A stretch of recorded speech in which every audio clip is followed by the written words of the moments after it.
Estamos aqui no nosso programa PhD, Pauta de Histórias e Diálogo, com a professora Cibele, nossa aluna e amiga Maria Lisânia e a nossa apresentadora Maria Luísa. Eu sou o Wilson e o nosso tema é violência verbal. Vamos começar explicando o que é a violência verbal primeiramente. A violência verbal é o uso da linguagem de forma agressiva e objetiva de causar dor, sofrimento, humilhação de outras pessoas, como xingamentos e ameaças, etc. Para começar, eu vou fazer uma pergunta para os nossos entrevistados. Vocês já sofreram violência verbal na escola ou em outros lugares? Sim. Você já sofreu? Sim. E como você se sentiu em relação? Eu me senti pequena, incapaz diante do que aconteceu, mas no momento a gente fica sem ação, né? E depois é que a gente vai refletir, poderia ter feito isso, poderia ter agido de tal maneira, mas o sentimento é como se fosse um trator passando em cima. E você, né? Eu digo a mesma coisa que a Cibele, dá um sentimento de humilhação, você se sente desvalorizado, humilhado. E você reagiu de alguma forma? Você falou com alguém sobre isso? Ou você guardou para si mesmo?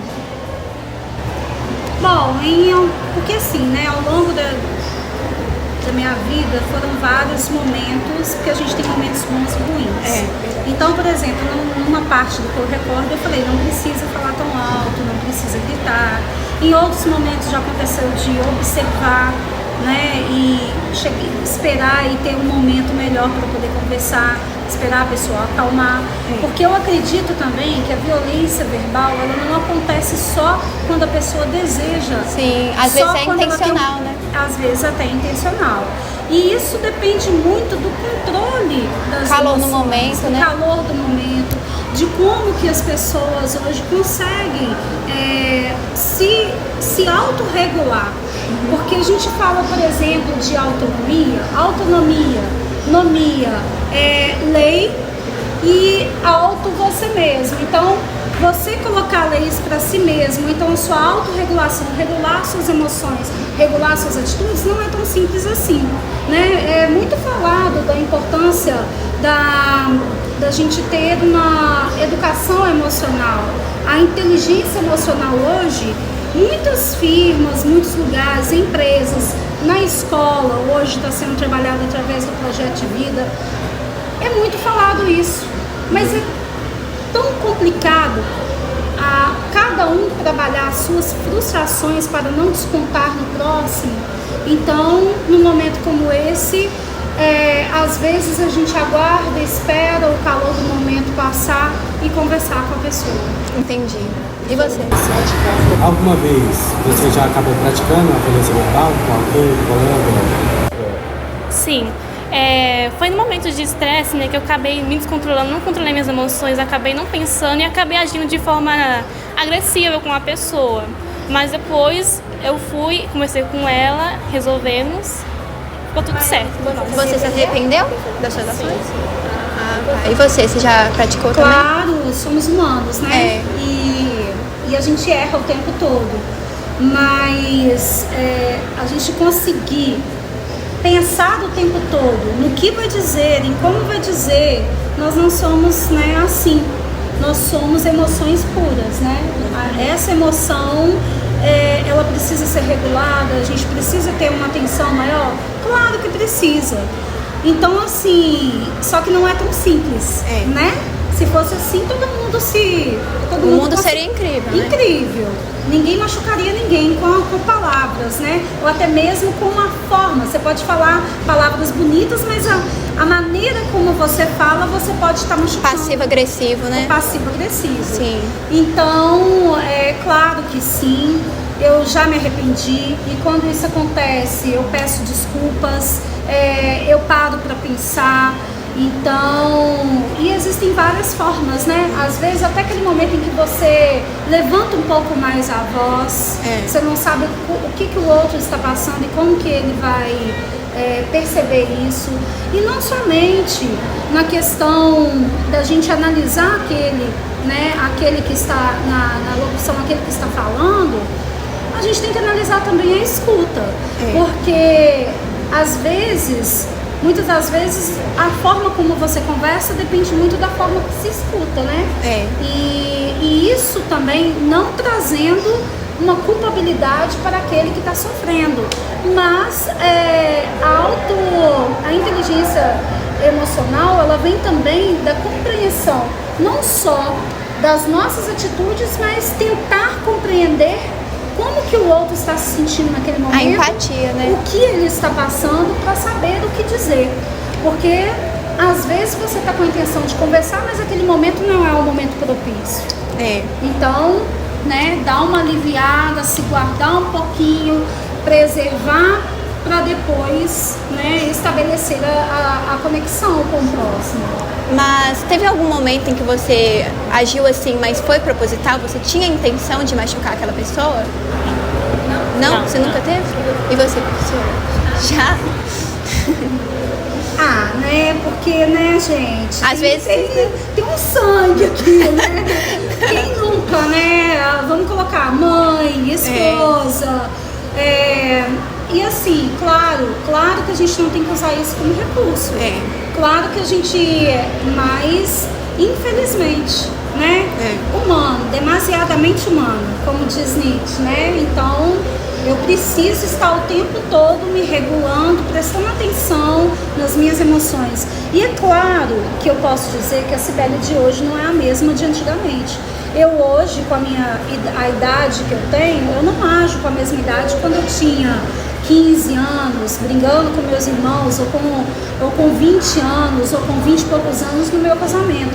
Hoje não. A maturidade, ela traz também a possibilidade de pensar sobre os erros e não cometê-los novamente. Né? Então você acha que a idade influencia em questão de como você age, como você controla suas emoções? Eu acredito que a maturidade das emoções, de se conhecer o próximo, de estar no mundo, de perceber o mundo do outro, a questão, a vivência, ela propicia o ambiente também, porque é aquele tipo de coisa, né? Quando você está num ambiente em que vem aquela agitação e que tudo é tumulto, você acaba aprendendo. Você acaba alimentando esse tumulto e propagando esse tumulto. Então, é aonde a gente tem que estar observando, né? É como se diz, orar e vigiar. É o tempo todo a gente se percebendo e para perceber as atitudes, né, que a gente está aí passando para o próximo. Porque a atitude, a gente não percebe o que a gente está fazendo. A gente só percebe no olhar do outro, né? Na percepção do outro eu me percebo. Sim, verdade. E sobre ver alguém sofrer da violência verbal, você já chegou a ver?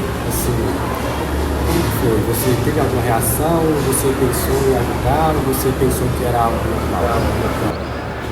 Eu já ouvi várias vezes pessoas que sofreram agressão, mas eu não tive uma ação. Eu observei aquilo e fiquei assustado com o que aconteceu, mas eu não consegui reagir, não consegui fazer nada. Às vezes a gente tem medo, né, de sofrer também, quando a gente acaba ajudando. Acredito que depende também muito da proximidade, né? Verdade. Depende da proximidade que a gente tem com a pessoa que está sendo agredida e com o agressor. Porque o agressor, ele pode intimidar, né, as nossas reações. Mas, por exemplo, quando você está numa sala de aula e acontece isso dentro de uma sala de aula, é automático. Às vezes você não pode pensar muito, né? Então, você tem que estar em estado de alerta, porque você não protege só a si mesmo, você tem que proteger a todos que ali estão, a turma que está ali, né? Você já ajudou alguém em situação de violência verbal? Sim, com certeza, várias vezes. Né? Quando a gente está, por exemplo, você não pode estar no mundo sem agregar e sem tentar fazer a diferença. Então, por exemplo, eu posso muito bem escutar um aluno falando alguma coisa com o outro e fingir que não escutei. Mas eu não posso. Eu estou ali, eu estou escutando. Agora, a gente gente tem que tomar um certo cuidado da questão de, por exemplo, eu estou num ônibus, ou eu estou numa fila de espera, eu estou, por exemplo, no hospital. Pode decair sobre você, né? A violência. Depende muito, né? Porque você lidar com o problema do outro, trazer esse problema para você, depende muito da situação. É uma responsabilidade muito grande, Responsabilidade muito grande. Verdade. Como a violência verbal prejudica a vida de uma pessoa, na sua opinião? A violência verbal, ela pode desconfigurar o processo de evolução de cada um à medida em que a pessoa começa a se desconstruir a partir da fala do outro. Então ela começa, por exemplo, pegando aquilo para ela e entendendo, imaginando, colocando de uma forma ou de outra como se aquilo fosse... Como se ela merecesse, né? Como se ela merecesse e como se ela fosse de fato aquilo que o outro está falando. Sim. Né? Então, assim, aquilo vai alimentando. Igual uma planta, ela não vai sendo alimentada, vai sendo regada todos os dias, ou você rega com amor ou você rega com ódio. Então, assim, e aí é que nós vamos perceber como que a pessoa vai crescer diante daquilo. Então, assim, nesse processo da violência verbal, é a questão de como que vem a receptividade daquilo para minha vida, né? Então a pessoa pode acabar tendo baixa autoestima, não ter a estima, né? Acabar, por exemplo, de achar que não é capaz, tendo medos. Isso pode, dependendo da forma como foi, pode ser um episódio traumático e vir uma depressão pós-traumática, porque nem sempre a dor é física, a dor é na alma, a dor é na emoção, a dor é no coração, aquilo que está lá dentro, né? Daquilo que vai regulando, bombeando, né? Então, assim, quando nós falamos de regulação, é justamente entender o quanto isso é impactante para o coração. Porque, por exemplo, uma alegria, uma tristeza demais, uma raiva demais, né? A excitação demais num jogo de futebol, ou de saber que algo de bacana aconteceu na família ou com os amigos, isso é uma forma de, por exemplo, atingir o coração. Porque vem através da pressão. A nossa pressão, na maioria das vezes, né, ela tá ligada a isso. Esse bombeamento, esse fluxo que nós temos de vida correndo dentro do nosso corpo. E eu acho que assim, nós, seres humanos, a gente presta atenção mais nas coisas ruins do que as coisas boas. Então, às vezes a gente lembra de coisas que as pessoas falaram pra gente ruins, mas as coisas boas a gente não lembra. Entendeu? Eu acho que isso prejudica ainda mais. Realmente. Falta mais um olhar voltado para nós mesmos, focarmos mais em nós mesmos do que na opinião do outro. Às vezes a gente deixa levar quando a gente sofre e atinge muita gente. Mas às vezes a gente também para muito para pensar o quanto isso pode ser ruim, mas também de uma forma dá para pensar que isso pode ser um aprendizado, isso não pode ser barato. Mas essa estrutura emocional que nós temos que ter para a positividade, ela está vindo aos poucos, ela está ganhando força. E porque nós somos uma sociedade que foi pautada na repressão. Os pais foram pautados na repressão. Então nós temos que ter esse equilíbrio entre liberdade e libertinagem, porque quando nós temos um equilíbrio, nós não vamos ceder totalmente a essa questão e vamos entender aquilo que a gente está passando, né? Em nome do amor, em nome daquele que é amigo, em nome de algo, alguém aproveita para fazer alguma coisa. E não é por aí. E por qual motivo você acha que as pessoas praticam a violência verbal? Eu acredito que ainda mais por algo mais construído durante a sociedade que está realizando no nosso mundo hoje. Onde pessoas vivem padrões, ações que são consideradas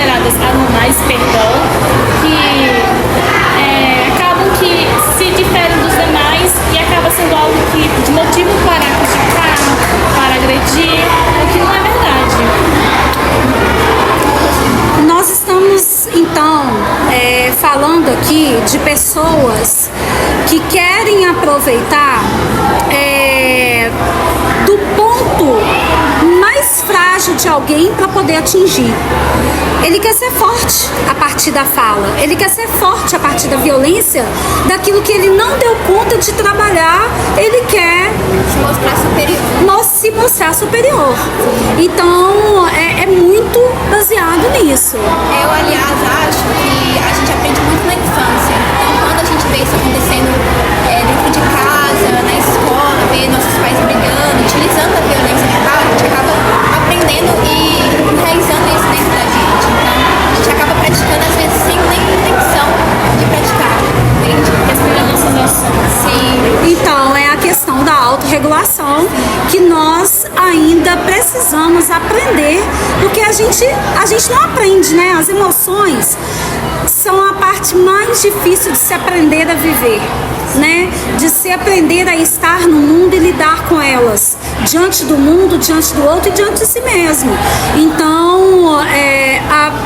não estamos acostumados, né? Com o perder, ou com a forma de ganhar, ou como lidar com ganhar, ou como lidar com perder, e isso em todos os âmbitos, né? Somos muito emocionais, né? Sim. E aprendemos a controlar conforme vamos vivendo, tendo vivências. Sim. E qual solução você acha que é para acabar com a violência verbal?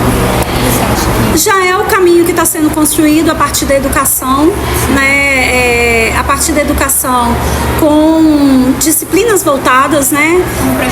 Como projeto de vida, como, por exemplo, Educomunicação e Ambientalismo, que vem falando da importância da cidadania, mas a cidadania não só para votar, é a cidadania como ser cidadão no mundo mesmo, estar no mundo, da questão da alteridade, né, de perceber o outro, se perceber diante do mundo, e não somente isso, mas eu acredito que trabalhar um pouco mais, a gente está trabalhando agora com a futura geração, mas a gente precisa trabalhar com aqueles que já estão aqui, né? Porque não adianta se cobrar sem dar fomento para aqueles que já estão vivendo isso.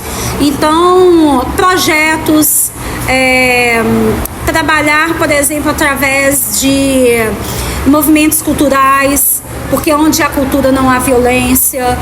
E a partir daí tem que ter um envolvimento de toda a sociedade. Sem políticas públicas voltadas para isso, também fica difícil. Realmente. Eu acho que principalmente a empatia é uma parte muito importante. Quando você se coloca no lugar do outro, você age de uma forma melhor. Você pensa, nossa, eu não queria estar ouvindo isso, eu não queria estar sofrendo isso. Mas como ensinar alguém a estar no lugar do outro? Sim, É muito difícil as pessoas pensarem nisso, mas muitas pessoas também aprendem desse jeito. É possível. É possível através do exemplo. A criança aprende através do exemplo. A gente Né? aprende olhando as outras pessoas. Sim. A gente imita. E se pararmos para analisar, né, o que Jean-Jacques Rousseau falava sobre a questão da natureza humana, né, de ser mal por natureza, para ele isso não existia, né? O homem é bom por natureza, é a sociedade que o corrompe. Então, por uma sociedade melhor, por uma sociedade que trabalhe esse autocontrole, essa autorregulação das próprias emoções, para que não se descontem nos outros aquilo que para ele não está dando conta. Porque ninguém é culpado dos problemas do próximo. Eu acho também que quando a gente acha que a melhor parte também é você se educar, você prestar atenção nas suas ações antes de julgar a outra pessoa. Quando você para de cometer a violência, a outra pessoa vai se espelhar em você também, vai ver que você não é esse tipo de pessoa. Então isso vai acabar levando de um ao outro. Um simples bom dia numa padaria, não é mesmo? Sim. Às vezes coisas básicas mudam o dia, a forma da pessoa. Sim. E acabam fazendo alguém se espelhar em você a ser alguém melhor também. Sim. Verdade. A última pergunta aqui é, você conhece a comunicação assertiva? Assertiva? Sim. Conhece? Então, ela é uma técnica, né? que faz com que você consiga conversar de uma forma melhor, de uma forma mais respeitosa, pensando nos seus sentimentos e nos sentimentos da outra pessoa também, conversando com responsabilidade, né? Sim. E você pretende trabalhar isso em você?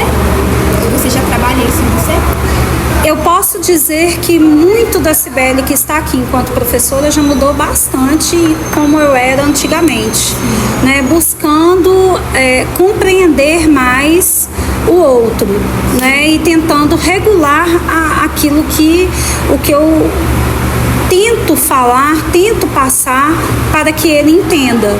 Mas é aquilo que eu falei, né? A gente tem que estar muito atento o tempo todo, né? É um método que eu comecei a adotar recentemente na minha vida, que eu comecei a perceber que a forma que eu estava agindo, como eu estava lidando com as minhas emoções, não estava sendo adequada, não estava sendo certa para as pessoas ao meu redor.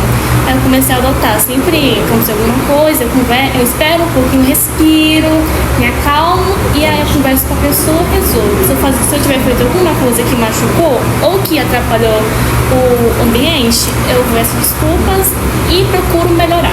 Sim. Eu busquei uma formação no período da pandemia voltada para essa área, porque quando a gente fala de inclusão, a inclusão ela vem com a questão da comunicação, com a forma como você comunica com o outro, tentar estabelecer essa conexão. Então, eu tive uma formação voltada para a comunicação assertiva como forma de inclusão. Sim. Então, porque eu já estava me preparando para a demanda que viria de pessoas que já estavam isoladas e que não saberiam, né, não saberiam estar ali se conectando novamente, não somente pela rede social. Mas aí eu quero colocar um adendo, não é fácil, porque eu também vivi a pandemia, né? E viver a prática, a grande questão da violência é a gente diferenciar a questão da prática da teoria. Então, o saber é uma coisa, agora é a gente colocar em prática. Mas aqui eu tenho uma dúvida. O que desencadeou a você a mudar esse posicionamento aqui? Fez com que você pensasse, eu preciso melhorar, sabe? A educação mudou. Não adianta eu ficar enraizada a uma educação há 20 anos atrás, de um comportamento das pessoas de 20 anos atrás. Todo mundo mudou. Sim. A sociedade hoje é outra. Então eu preciso me adequar a essa demanda. Eu preciso também caminhar para isso.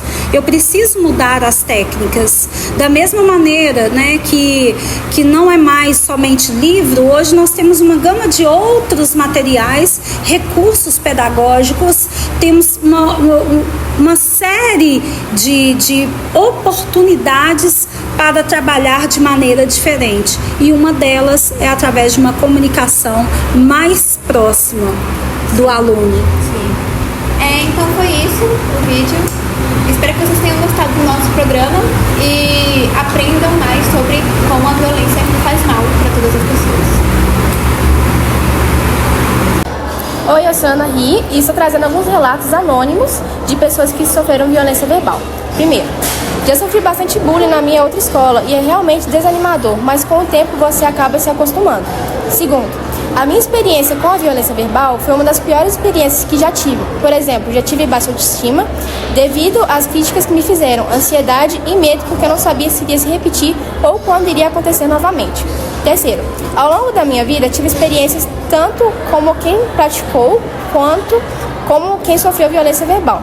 Em alguns momentos, sem perceber ou no calor de situações de estresse, acabei utilizando palavras que feriram outras pessoas. Depois entendi o quanto isso pode causar dor e arrependimento.